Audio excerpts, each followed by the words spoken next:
Nippon Koku, el país del sol naciente. Conocido en China como Gogwo, el país enano. Pues como veremos, a pesar de nuestro asombro, la cultura japonesa tiene sus raíces fundamentadas en otras civilizaciones externas, como son la china y la coreana.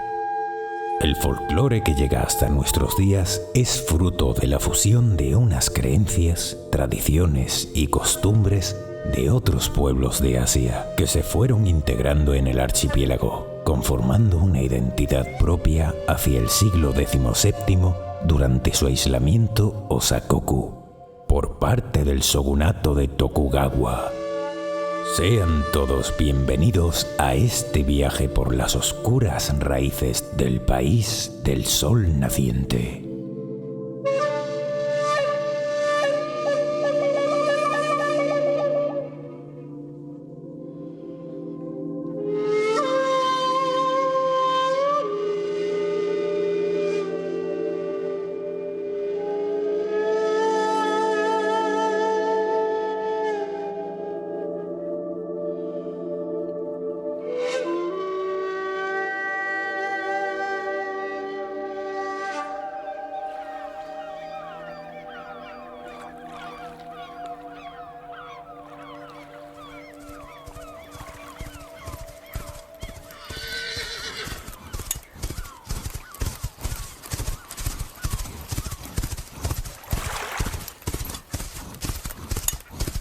Japón es un país montañoso y boscoso.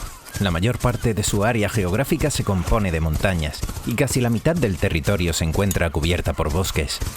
Dada esta situación, su densidad demográfica es mayor en la zona de las llanuras.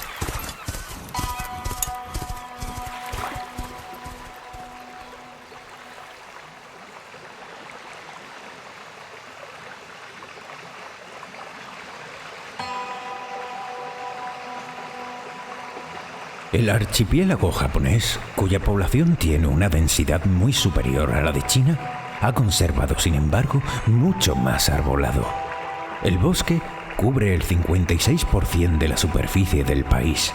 Esta riqueza forestal se explica en primer lugar por la extensión de las montañas, siendo así que la población japonesa se concentra en las tierras bajas, en particular en las llanuras costeras. Pero hay que tener también en cuenta que hasta época reciente el Japón nunca ha sido ganadero. No ha utilizado, por tanto, la montaña para alimentar sus rebaños, ni ha favorecido los pastos a costa de los árboles.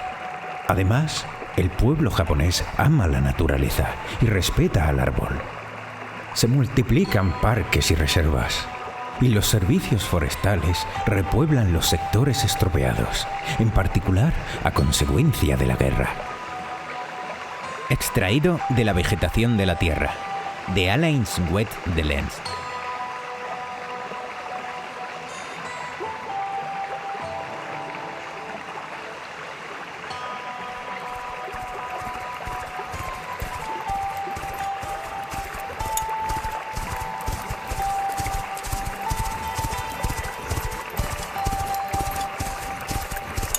Conocemos muy poco acerca de los orígenes paleolíticos de Japón, pues sus evidencias arqueológicas resultan escasas, por lo cual comenzaremos nuestro viaje desde el periodo Jomon, hacia el 7500 a.C., dado su nombre por la frase Core Maker Pottery de Edward Morse, que hace alusión a la alfarería propia de esta etapa, cuya característica principal es la marca de las cuerdas que quedaban sobre la arcilla aún húmeda.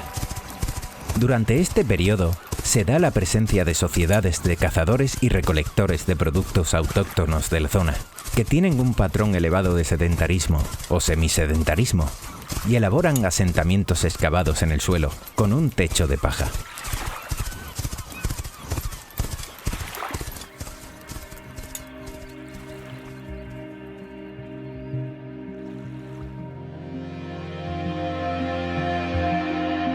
Lo único que conservamos de aquel antiguo periodo Jomon son estatuillas de barro cocido y algunos ejemplares de cerámica.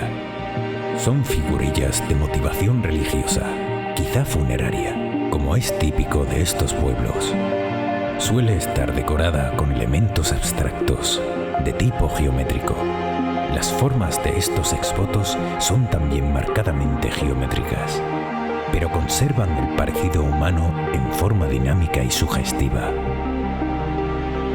Extraído de Cultura y Arte de Extremo Oriente, de Ernesto Ballesteros.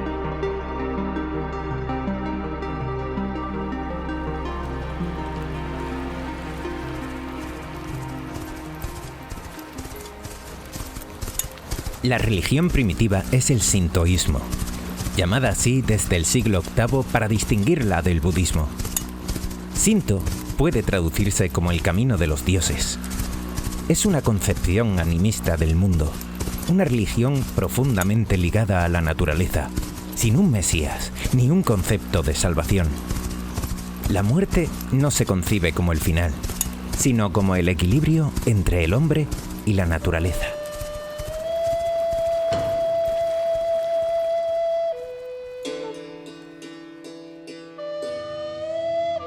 Cuenta una leyenda que un pescador llamado Urashimako salvó a una tortuga del ataque de unos jóvenes, quien le agradeció el favor invitándolo a viajar al Ryuguyo, el palacio submarino de Ryujin, el dios dragón.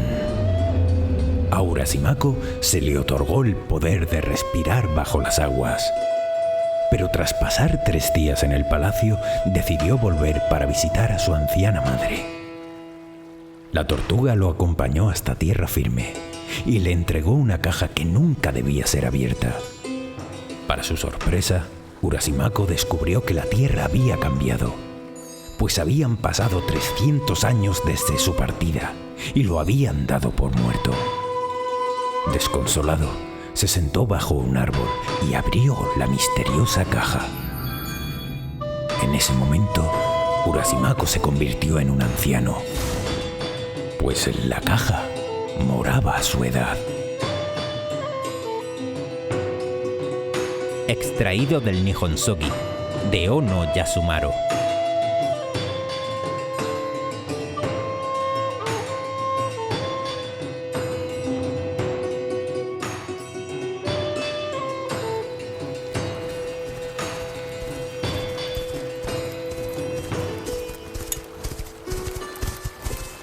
Según el Nihonsogi, el Imperio de Japón se funda en el año 660 a.C. por el emperador Himu Tenno, el guerrero divino, hijo de Amaterasu Okami, la encarnación del sol naciente y matriarca de todos los emperadores posteriores de Japón.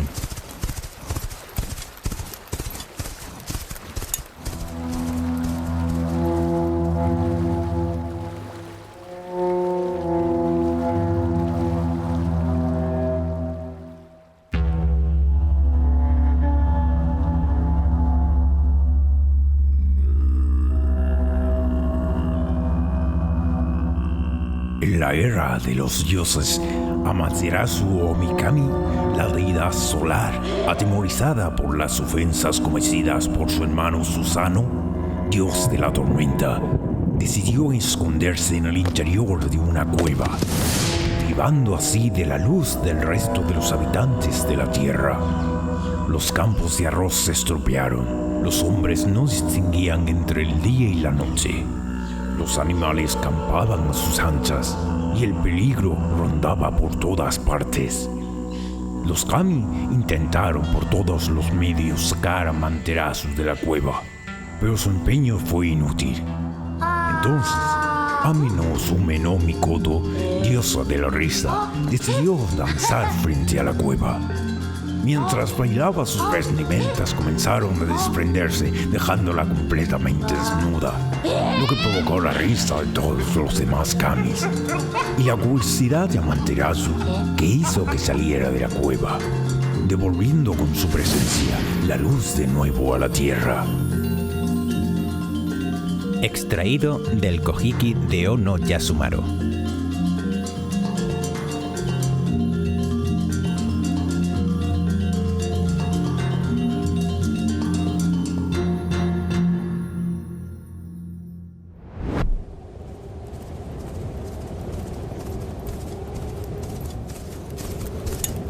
Mucho tiempo más tarde, hacia el 300 a.C., en Yayoi aparece toda una serie de cerámica que da nombre a esta siguiente era del Japón, el periodo Yayoi.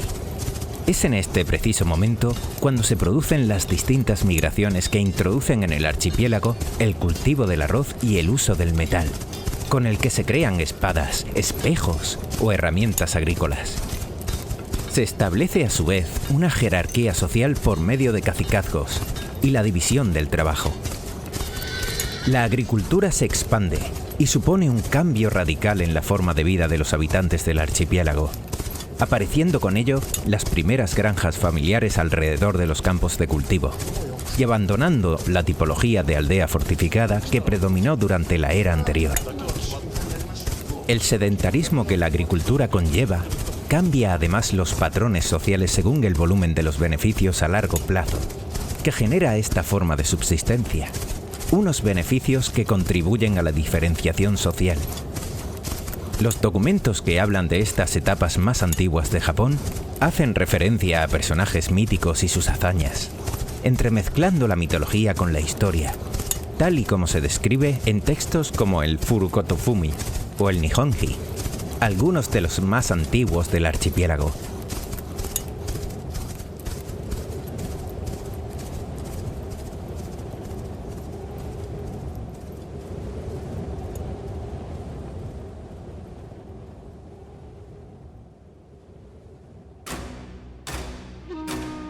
Hacia el año 110 a.C.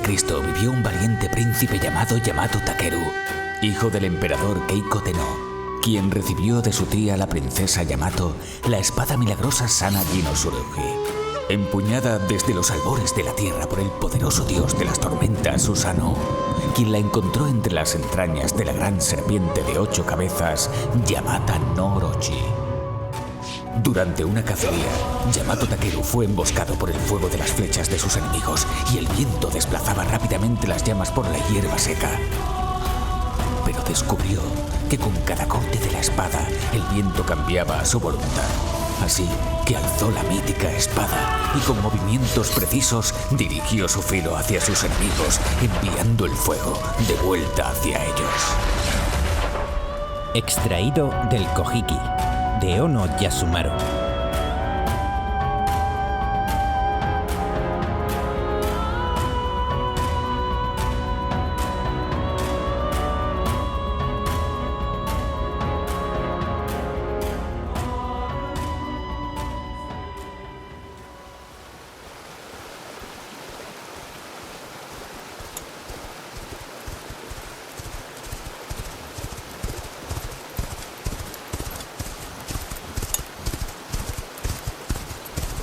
Durante el periodo Kofun, cuyo nombre significa tumba antigua, data toda una serie de elementos funerarios realizados para los gobernantes. Tanto armas, armaduras, espejos de bronce que se enterraban en un túmulo monumental con una base con forma de herradura. Del estudio de los Haniwa, una especie de cilindros y esculturas dispuestas tanto en la superficie del túmulo como alrededor de la fosa, se pueden deducir que estos aristócratas son antepasados directos de los que más adelante serán conocidos como samuráis, término que no será acuñado oficialmente hasta el siglo XII.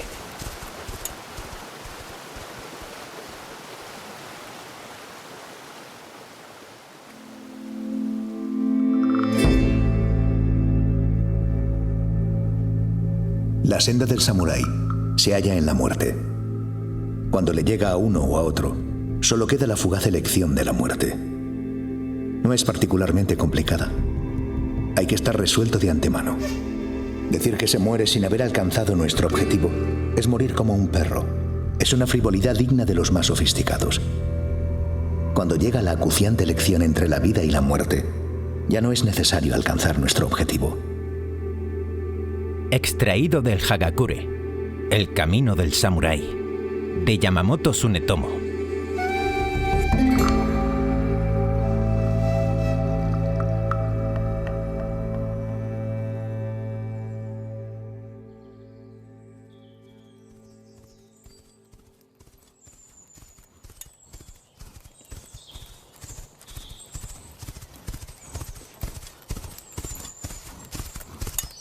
En esta era es cuando finaliza la prehistoria en Japón y aparecen los primeros testimonios escritos, pero de fuentes externas al país, como es el libro de Hansu, la historia de la antigua dinastía Han, finalizado hacia el 111 después de Cristo.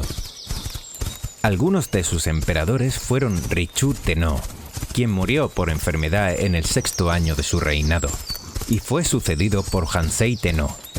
Pero al no tener ningún heredero varón, le sucedió en el trono su hermano, Inyo Tenno, quien reformó el sistema de los nombres de las familias y clanes, anunciando con su autoridad divina que la nobleza sería comprobada sumergiendo los brazos del presunto noble en agua hirviendo.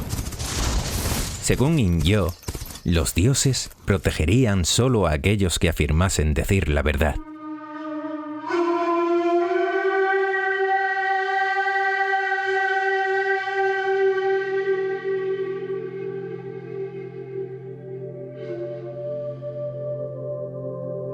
El emperador Tenmu ordenó la compilación de la historia japonesa de los tiempos antiguos. Fue así como surgieron el Kojiki y el Nihongi. Bajo su mandato, los grandes santuarios quedaron al abrigo de la protección imperial y puso en marcha un movimiento religioso ideológico para identificar a la familia imperial como los descendientes de Amaterasu.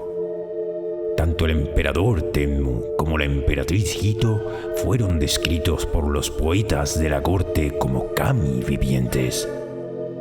Esta asociación entre la familia imperial y la mitología sintoísta se convertiría en el núcleo ideológico del nacionalismo japonés. Extraído de Religiones de Japón, de Michiko Yusa.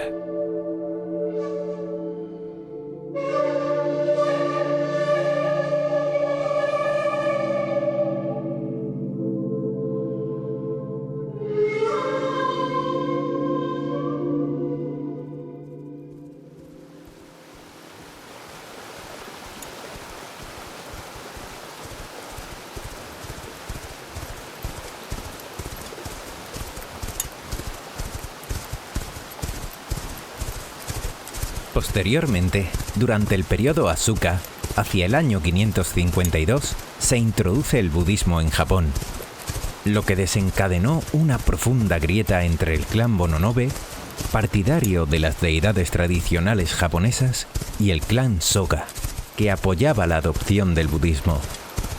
Poco tiempo después de que los Soga comenzasen a adorar a la nueva estatua de Buda, se desató una plaga que los Mononobe atribuyeron a una maldición de las deidades tradicionales como castigo por su herejía. Entonces, Mononobe no Okoshi y sus hombres lanzaron la estatua a un río e incendiaron el templo que los Soga habían construido para sostenerla.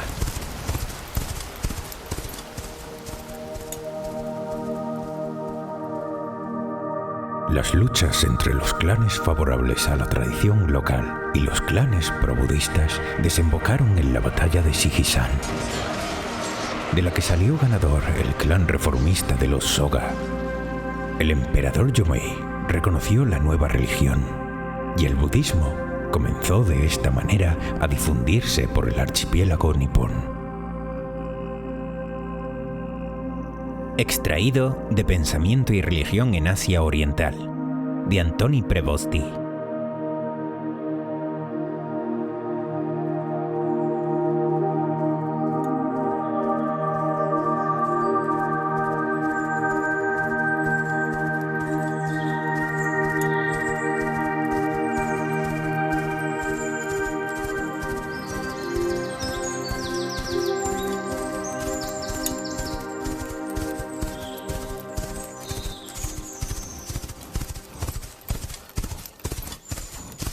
Por entonces, se optimiza la producción de arroz y se incorpora a la gastronomía la salazón y el ahumado del pescado, junto a la gastronomía nipona que introduce el sushi como método de preparación y de conservación de los alimentos.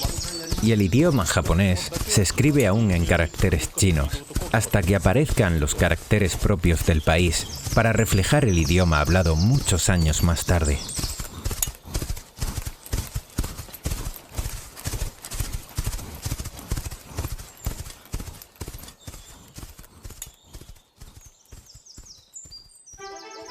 Nótese que durante los 3 o 4 primeros siglos, en Corea y en Japón, no se usaba la escritura china para escribir el coreano o el japonés, sino que sencillamente se escribía en chino. La escritura, pues, como vehículo del pensamiento humano, transportó naturalmente a Corea y a Japón las maneras de pensar de los chinos. Extraído de Pensamiento y religión en Asia Oriental, de Antoni Prevosti.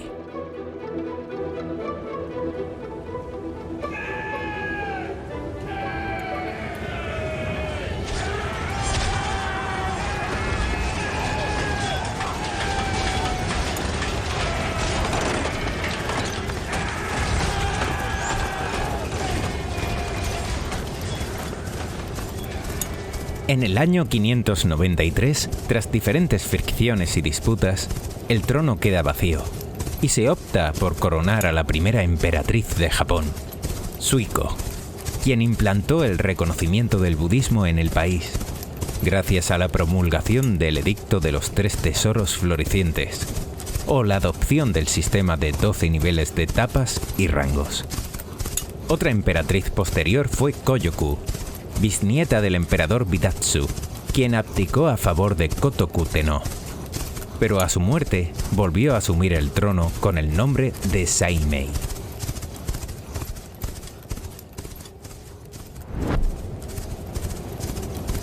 Hacia el año 620 aparece el periodo Hakuho, cuando los gobernantes de Yamato utilizan los mitos existentes como una forma de legitimar su poder frente a la población. El más importante de todos ellos es el mito de la creación de Japón, atribuido a 2 kami, Izanagi e Izanami.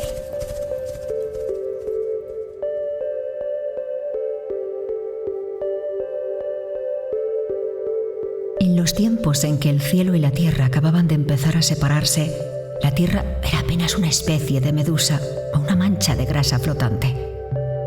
A los 5 dioses primeros, que eran como los 5 pilares invisibles, se habían ido añadiendo otros dioses.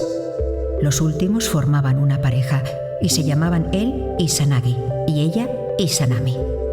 Los 5 dioses primeros les entregaron una lanza para que con ella removieran aquella mancha hasta hacer de ella algo más sólido y estable. Izanagi e Izanami, obedientes, la removieron hundiendo en ella la lanza, y cuando la sacaron, los trozos de sal que se habían adherido formaron una isla en la que todos ellos pudieron posarse. En la isla había una columna que sostenía el cielo y un palacio al que se dirigieron para descansar. Entonces observaron que en el cuerpo de ella había una parte que faltaba y en el de él una parte que sobraba, y decidieron combinarlas para ayudarse en su tarea de hacer juntos la tierra. Y luego ocurrió que del cuerpo de Izanami nacieron las islas, las piedras, los árboles, los mares, los ríos, los vientos, los montes, los campos y el resto de las cosas. Por último, Izanami dio a luz al fuego y a consecuencia de ello murió abrasada. Izanagi estaba inconsolable. Se fue hasta el país del Yomi, que era de la morada de los muertos, y desde la entrada la llamó, diciéndole que aún no habían terminado de hacer la tierra y rogándole que volviera con él. Izanami ya había probado la comida del Yomi, de modo que pertenecía ya al país de los muertos. Pero oyó su súplica y le respondió que iba a ir a preguntarle al dios del Yomi si la dejaba volver con Izanagi al mundo de los vivos. Y le pidió a Izanagi que mientras ella estuviera fuera de su cuerpo no lo mirara. Pero Izanagi, sin poder contenerse, abrió una rendija en la puerta del Yomi y la miró. Y lo que vio fue el cuerpo de Izanami convertido en un cadáver corrupto y espantoso. Horrorizado y aterrorizado, Izanagi quiso huir de aquel lugar. Cuando Izanami comprendió lo que había ocurrido, se enfadó tanto con Izanagi que pidió a los monstruos y a las fuerzas del Yomi que la ayudaran a perseguirlo para matarlo. Al ver que venían tras él, Izanagi les arrojó un trozo de bejuco que usaba para atarse el moño. Cuando tocó el suelo, se convirtió en una vid silvestre, y algunos de sus perseguidores se detuvieron para comerse sus frutos. Pero todavía había otros que le seguían. Izanagi les lanzó su espada. Pero Izanami continuaba persiguiéndolo. Él le arrojó 3 huesos de melocotón que encontró en la frontera entre el Yomi y el mundo de los vivos, y ella se paró para recogerlos. Entonces Izanagi cerró el paso del Yomi con una piedra descomunal. Izanami, desde detrás de la piedra, le gritó furiosa que en adelante pensaba matar cada día 1000 personas de su reino. Pero Izanagi le respondió que en ese caso él haría que nacieran cada día otras 1500. Extraído de Cuentos populares de la Madre Muerte, de Ana Cristina Herreros.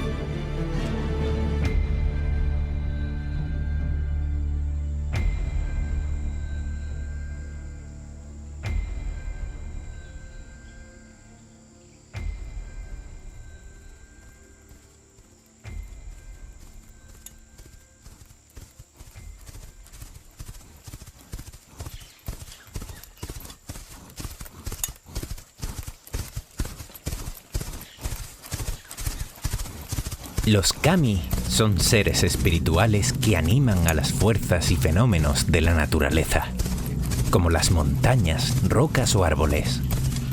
Son objetos del culto shinto, y también lo son el emperador y sus antepasados, además de los ancestros de cada familia. El shinto popular tiene numerosas deidades, algunas con elementos propios del confucianismo o del budismo. Todos ellos se recogen en el Kojiki, escrito hacia el año 713 bajo el mandato de la emperatriz Genmei.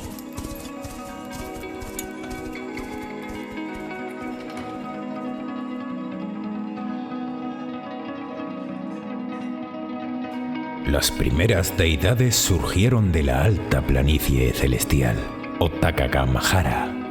Estos eran Ameno Minaka Nushi no Kami, Señor del centro del cielo; Takami Musubi no Kami, la fuerza activa de la procreación; y Kami Musubi no Kami, la fuerza divina de la procreación.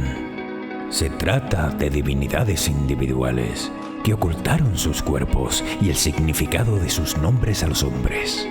En los tiempos en que el país era joven y flotaba, brotaron como juncos otras 2 deidades: Umasi Ashikabi Hikoji no Kami, el espléndido príncipe de la caña alzada; y Ame no Tokotachi no Kami, la divinidad de la base del cielo, que compartían con los 3 primeros las características de ser dioses individuales e invisibles. Estos 5 dioses conformaron el grupo de las divinidades celestiales especiales. Posteriormente surgió Kuni no Tokotachi no Kami, deidad de la base de la tierra, y luego Toyokumono no Kami, deidad del fértil campo de nubes, ambos individuales e invisibles. Y a continuación, las 5 parejas de hermanos: la deidad del suelo del fango y la del suelo de arena, la deidad de la estaca de cuerno y la de la estaca animada, la deidad masculina y la deidad femenina, el dios de la satisfacción y la diosa de toda la gracia, y los últimos, Izanagi no Kami, la deidad sagrada de la calma, e Izanami no Kami, la deidad sagrada de las olas, ambos creadores de las islas de Japón.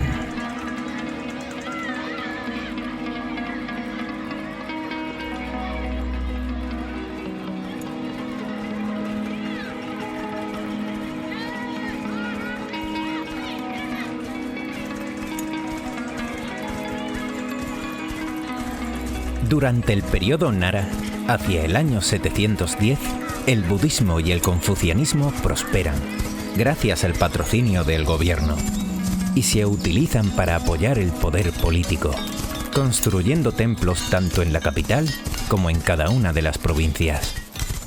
La influencia cultural china impregnaba por entonces toda Asia, y su literatura y su religión fueron adoptadas por la corte imperial japonesa. Se trata de una época que instaura un modo de vida que perdurará hasta el siglo XIX. El país se encuentra dirigido por un reducido número de hombres, que pertenecían a la aristocracia por nacimiento y eran ayudados por unos funcionarios de origen humilde, que debían conocer el chino, pues era la lengua de la administración.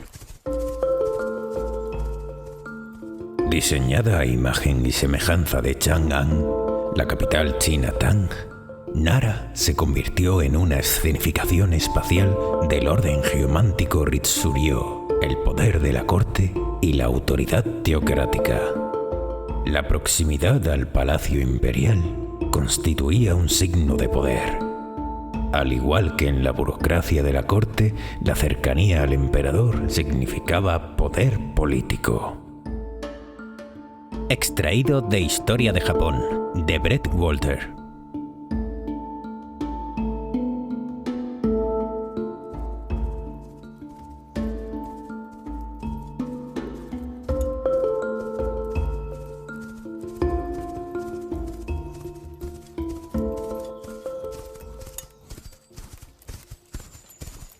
En cuanto al campesinado, estos poseían un tipo de parcela de arrozal, dependiendo de su sexo o su estatus, debiendo pagar con ello los impuestos a los gobernantes. Esta masa de campesinos era el sustento fundamental del que dependía la corte.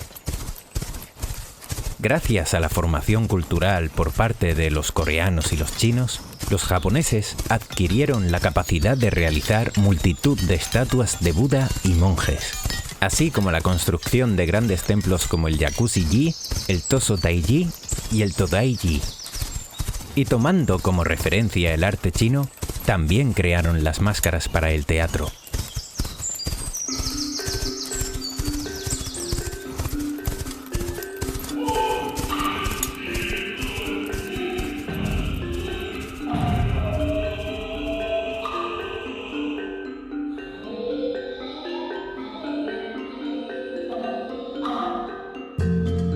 El no es por excelencia el teatro clásico de Japón, caracterizado por su extremado refinamiento y una carga enorme de simbolismo. Tuvo su origen en las antiguas danzas y representaciones que se realizaban con fines religiosos y para las otras celebraciones, como por ejemplo auspiciar la fertilidad de las cosechas.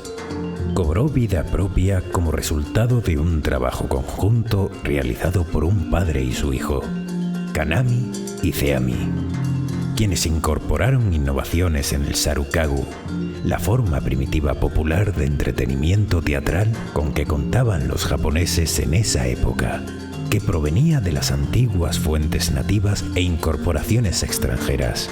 Todo ello dio como resultado el no que ha llegado hasta nuestros días. Extraído de Japón, El país de la espada y la flor, de Sergio Hernández.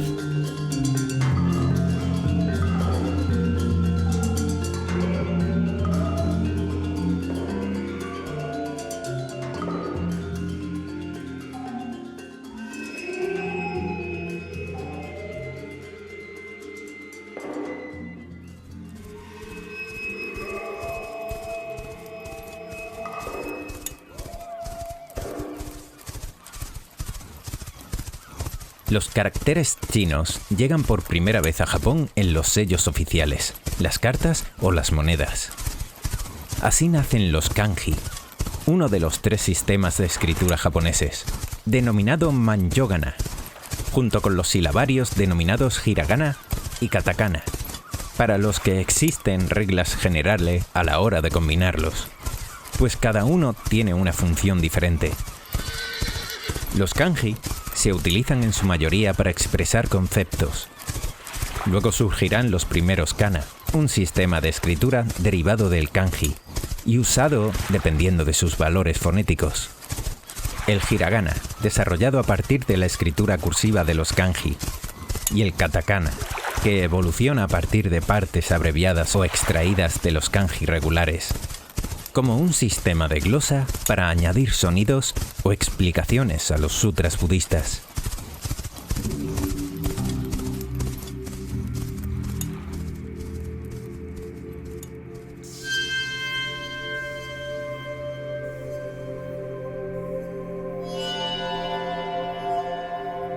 En un texto típico actual suele haber 2 signos hiragana por cada carácter kanji. Por ejemplo, al formarse palabras compuestas, en sus bordes se producen cambios fonéticos que pueden ser expresados recurriendo al kanji o al hiragana, según las complejas reglas del okurigana. Si los problemas que confrontan al lector del japonés son graves, no menores son los que se le plantean al escritor. A todas las complejidades ya señaladas hay que añadir que el escritor con frecuencia ha de elegir para una única palabra japonesa caracteres chinos diferentes, según el contexto y en función de los significados de diversos caracteres kanji.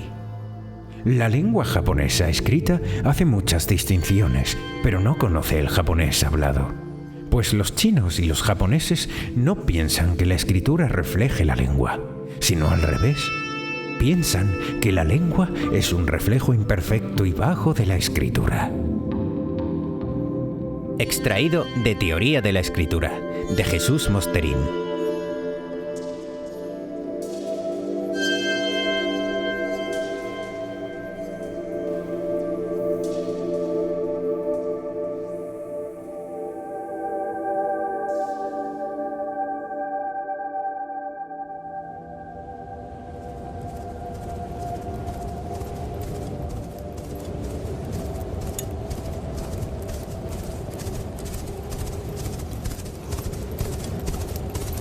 Con el nacimiento del Estado unificado de Silla, desaparece la amenaza de una invasión coreana de Japón, por lo que la corte de Nara centra su atención en los Emishi, habitantes del norte de Japón, con quienes habían tenido numerosos altercados.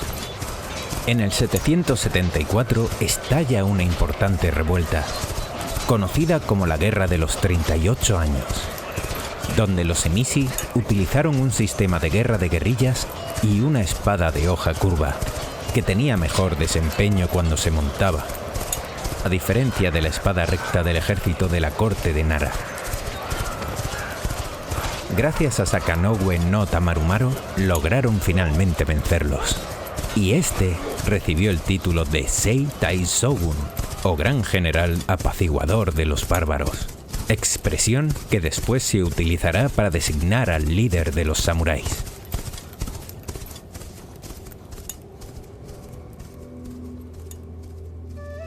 A medida que un guerrero victorioso iba acumulando botines y riqueza, los elementos ornamentales de estos militares eran cada vez más ostentosos. Lo mismo sucedía en su batalla personal con la naturaleza de la propia lealtad. A lo largo de la historia de los samuráis, la cuestión de la lealtad era una constante que se repite sin cesar. Extraído de Los Samuráis, historia y leyenda de una casta guerrera, de Jonathan Clements.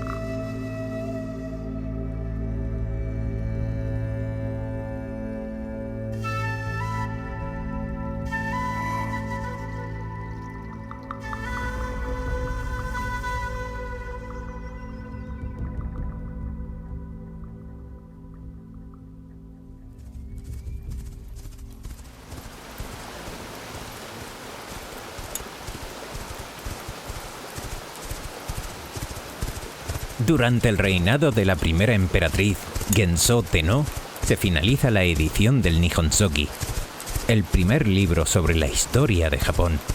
Y posteriormente, durante el reinado de Somu Tenno, se construye una estatua de Buda Vairocana, de 16 metros de altura, en el templo Todaiji en Nara, utilizando las reservas de bronce y metales preciosos de todo el país. Posteriormente, accede al trono la emperatriz Koken Tenno, quien volverá a reinar con el nombre de emperatriz Sotoku en el año 764, habiendo destronado previamente al emperador Junin Tenno. Konin Tenno será el último emperador que gobierne durante esta era, intentando reconstruir las organizaciones financieras y administrativas del Estado, que habían sido corrompidas durante el reinado de la emperatriz Sotoku.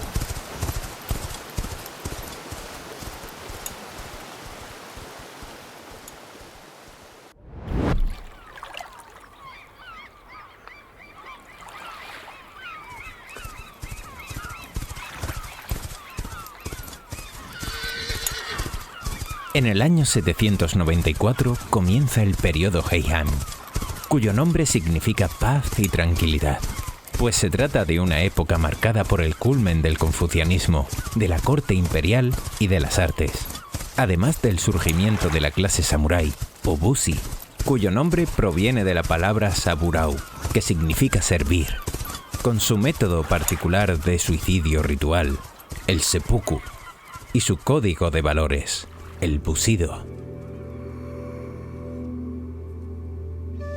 Todos queremos vivir y en gran medida adaptamos nuestra lógica a nuestros deseos. No obstante, seguir viviendo a pesar de no haber alcanzado nuestro objetivo es cobardía. Se trata de una línea tan delgada como peligrosa. Morir sin haber alcanzado nuestro objetivo es como la muerte de un perro y como el fanatismo. Pero ello no ha de implicar vergüenza. Esa es la esencia de la senda del samurái. Si disponemos nuestro corazón cada noche y cada mañana para vivir como si nuestro cuerpo ya estuviese muerto, hallamos la libertad en la senda. Toda nuestra vida será intachable y triunfaremos en el momento de la llamada. Extraído del Hagakure, El camino del samurái, de Yamamoto Tsunetomo.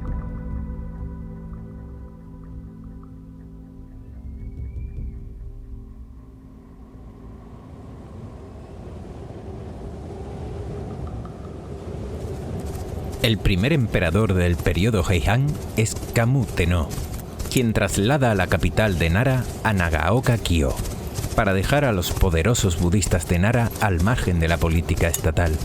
Promulga además una larga serie de edictos que tratan de limitar el número de sacerdotes budistas y la construcción de templos de los distintos clanes.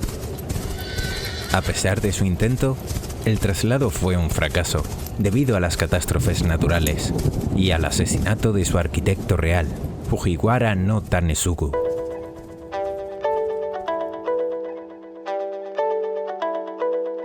El clan Fujiwara planificó tomando como modelo el proyecto urbanístico de Nara, la construcción de la nueva y espléndida capital en Kioto, y trasladó allí la sede del gobierno central, antes de terminar las obras.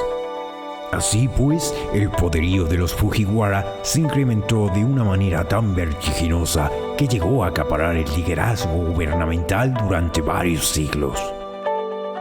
Extraído de Japón, Evolución histórica de un pueblo, de Agustín Yoshiyuki.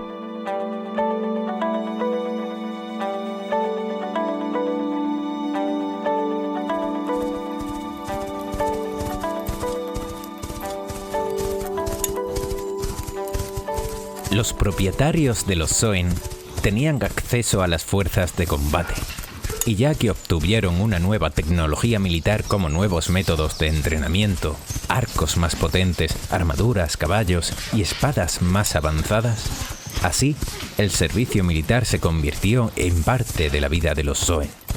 No obstante, esto no se limitó a los Zoen, sino que también pasó a las instituciones civiles y religiosas, quienes formaron unidades de guardia privada para su propia protección. Poco a poco, la clase alta provincial se transformó en una nueva élite militar basada en los ideales de los bushi o guerreros.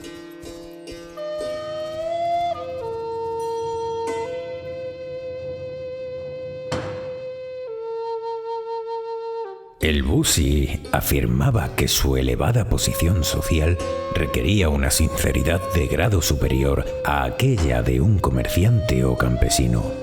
El bushi no ichigon, es decir, la palabra dada por un samurái, era una garantía suficiente de veracidad en una afirmación. Su sola palabra poseía tal peso que generalmente se podía hacer y mantener una promesa sin necesidad de un convenio escrito. Si se solicitaba papel, se consideraba algo muy denigrante para su honra.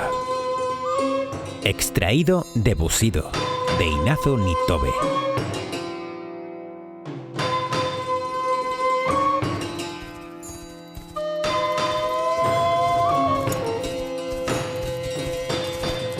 Hacia el año 860 se puede apreciar la mayoría de las características de los samuráis.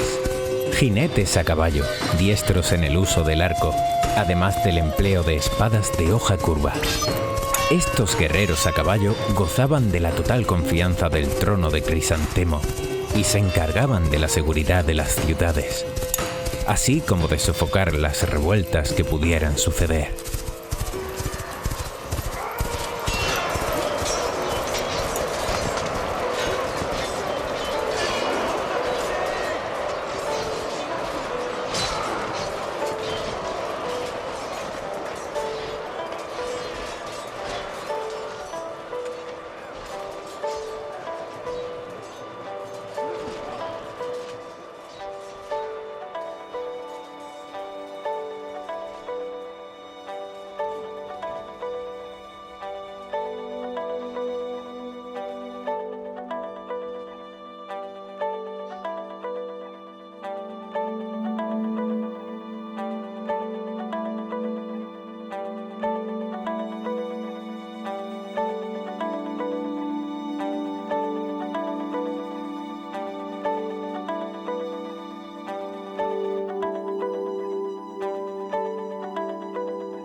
Cuenta una leyenda zen que un samurái estaba pescando en la orilla de un río y cuando se dispuso a cocinar la carpa que había pescado, apareció de pronto un gato que le arrebató la presa.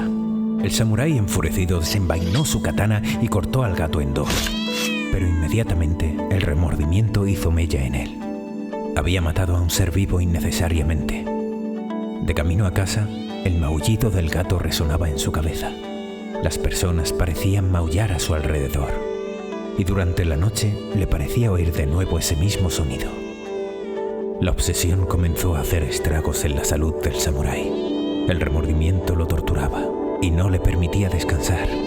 Así que decidió solicitar la ayuda de un anciano maestro zen. El maestro le reprochó su conducta y le mandó realizar inmediatamente el seppuku para limpiar su honor. El samurái se preparó para la ceremonia, mientras el monje sujetaba firmemente la katana para decapitarlo. Y en cuanto dispuso el tantó frente a su abdomen, el maestro le preguntó si seguía oyendo los maullidos del gato. El samurái respondió con un firme no. Y el maestro le manifestó que entonces ya no era necesario que muriera, pues la aflicción se había resuelto. En cierto modo, todos padecemos el tormento del samurái.